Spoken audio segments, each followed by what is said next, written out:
महात्मा गौतम बुद्ध को बौद्ध धर्म का संस्थापक कहा जाता है। उन्होंने वर्षों बोध गया के बोधि वृक्ष के नीचे बैठकर तपस्या की और इसके बाद उन्हें दिव्य ज्ञान की प्राप्ति हुई। बुद्ध ने अपने विचारों और उपदेशों से पूरे संसार को शांति और अहिंसा का मार्ग दिखाया। इसलिए कहा जाता है कि बुद्ध के विचार आपका जीवन बदल सकते हैं। बुद्ध की आज की अमृतवाणी में आपको बताएंगे गौतम बुद्ध से जुड़ी एक ऐसी कहानी के बारे में जिससे आपके जीवन में खुशियां ही खुशियां रहेंगी, क्योंकि बुद्ध का मानना है कि ये पूरी तरह से आप पर ही निर्भर करता है कि आप खुशी या गम क्या लेना पसंद करते हैं। ये वार्तालाप शुरू करने से पहले वीडियो को एक लाइक करके चैनल को जरूर सब्सक्राइब करें और बेल आइकन को जरूर प्रेस करें। चलिए बिना देरी करके शुरू करते हैं। एक बार बुद्ध एक गांव से गुजर रहे थे, लेकिन उस गांव में लोगों के बीच गौतम बुद्ध को लेकर गलत धारणा थी, जिस कारण वो बुद्ध को अपना दुश्मन मानते थे।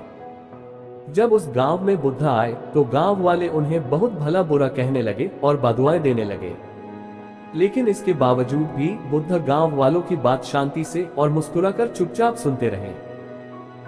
गांव वालों ने देखा कि उनकी बातों का बुद्ध पर कोई असर नहीं हो रहा है और वे विनम्रता से उनकी बातें सुन रहे हैं। गांव वाले जब बोलते बोलते थक गए तो आखिर में बुद्ध ने कहा कि यदि आप सभी की बातें समाप्त हो गई हो तो मैं अब प्रस्थान करूं। बुद्ध की बात सुनकर गांव वाले हैरान रह गए, लेकिन उस भीड़ में एक व्यक्ति ने बुद्ध से कहा कि हमने तुम्हारी कोई प्रसन्नता नहीं की है, हम तुम्हें बदुआएं दे रहे हैं, क्या तुम्हें इससे कोई फर्क नहीं पड़ता? बुद्ध मुस्कुराते हुए बोले, जाओ, मैं आपकी गालियां या बददुओं को लेता ही नहीं। आपके द्वारा दी गई गालियों से भला मेरा क्या होगा? जब तक कि मैं आपकी गालियों को स्वीकार ही नहीं करता, इसका कोई परिणाम ही नहीं होगा। जानते हैं, कुछ दिन पहले एक व्यक्ति ने मुझे बहुत सारे उपहार दिए, लेकिन मैंने उसे लेने से मना कर दिया। जब मैं लूंगा ही नहीं तो कोई मुझे कैसे दे पाएगा? बुद्ध ने पूछा, बताइए, अगर मैंने उपहार नहीं लिया तो उपहार देने वाले व्यक्ति ने क्या किया होगा? भीड़ में से किसी ने कहा, व्यक्ति ने अपने उपहार को अपने पास रख लिया होगा। बुद्ध ने कहा, मुझे आप सब पर इसलिए दया आती है क्योंकि मैं आपकी इन गालियों को लेने में असमर्थ हूँ और आपकी ये गालियाँ आपके पास ही रह जाएगी।